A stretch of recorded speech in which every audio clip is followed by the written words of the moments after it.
Halo, selamat datang kembali di sesi pembahasan kita. Hari ini kita mau coba kupas tuntas soal bakat dan minat ya, terutama konsep menarik tentang potensi yang mungkin terpendam gitu. Sumber kita buku Bakat yang Tertunda karya Jenti Helma. Betul. Jadi kita akan coba rangkum poin-poin kunci dari buku ini buat Anda. Fokusnya sih gimana cara ngenalin bakat, terus bedanya sama minat, sama strategi ngembanginnya. Siapa tahu kan ada potensi tersembunyi dalam diri Anda atau orang di sekitar Anda. Oke, sip. Langsung aja ya. Pertanyaan mendasar nih dari buku ini. Apa sih bedanya bakat sama minat? Kadang suka ketukar gitu kan? Iya, sering itu. Nah, buku ini jelas banget bedainnya. Bakat atau aptitude gitu ya, itu potensi bawaan. Anggap aja kayak bibit unggul lah, kemampuan alami, berbahasa, musik atau apa gitu. Tapi, bibit ini perlu disiram, perlu dirawat. Ya, dengan latihan, pengetahuan, pengalaman, dan yang penting, minat. Tanpa itu semua, ya bisa jadi cuma bakat terpendam aja. Sifatnya juga cenderung menetap. Udah bagian dari diri kita dari lahir, inherent gitu. Oke. Jadi bakat itu kayak modal awal ya, tapi butuh diasah banget. Nah, seringkali kan kita suka banget ngelakuin sesuatu, tapi mungkin nggak ngerasa berbakat dari lahir. Di situ peran minat atau interest masuk ya, menurut buku ini. Tepat sekali. Nah, minat ini lebih ke rasa suka atau ketertarikan yang kuat pada suatu aktivitas. Ini lebih dipengaruhi lingkungan, nurtural istilahnya, bisa muncul karena motivasi dari dalam atau ya rangsangan dari luar.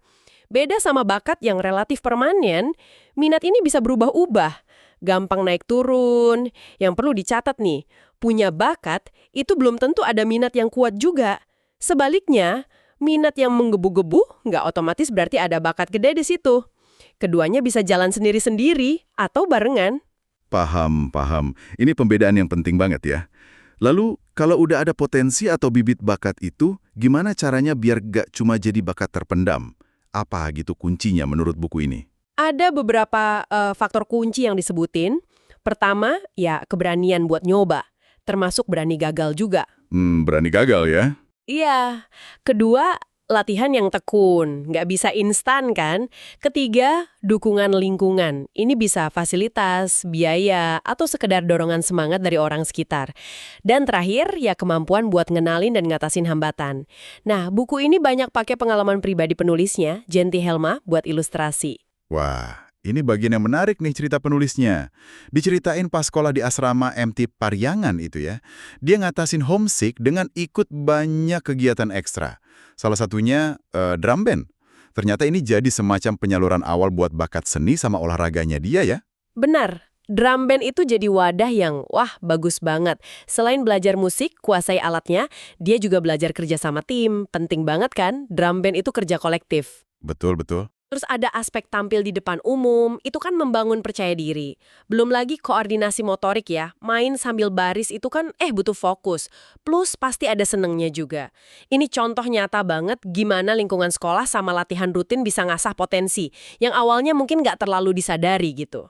Nah ini dia bagian tertundanya yang unik ya. Setelah lama banget vakum dari drum band, bertahun-tahun kemudian pas udah jadi guru PNS, kemampuannya itu muncul lagi.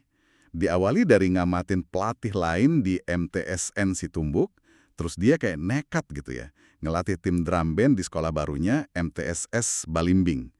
Dan ternyata sukses bawa timnya berprestasi di berbagai acara. Pengalaman masa lalu itu jadi fondasi kuat ternyata, nggak hilang gitu aja ya. Persis, pengalaman itu nggak hilang, cuma tertidur aja sebentar. Dan drum band itu kan salah satu bentuk seni ya. Buku ini juga nyinggung seni secara umum. Katanya seni itu ekspresi perasaan manusia yang indah, punya banyak fungsi buat diri sendiri, sosial, pendidikan, hiburan, bahkan kesehatan. Ini bukan cuma cerita penulis aja loh. Buku ini juga kasih contoh lain, kayak si Latif yang gigih belajar drum band dari ayahnya. Oh, ada contoh lain juga ya? Iya, itu nunjukin pentingnya dukungan keluarga. Atau ada lagi Piano Ai yang jadi musisi gitar lewat jalurnya sendiri. Keduanya sama-sama nekanin perlunya ketekunan, walau konteksnya beda-beda. Jadi intinya bakat itu nggak statis ya? Bisa dibangunkan lagi kapan aja, nggak peduli udah berapa lama gitu terpendamnya. Betul sekali. Pesan utamanya yaitu potensi diri itu perlu secara sadar dikenali dan dipupuk. Nggak ada kata terlambat buat bakat yang tertunda.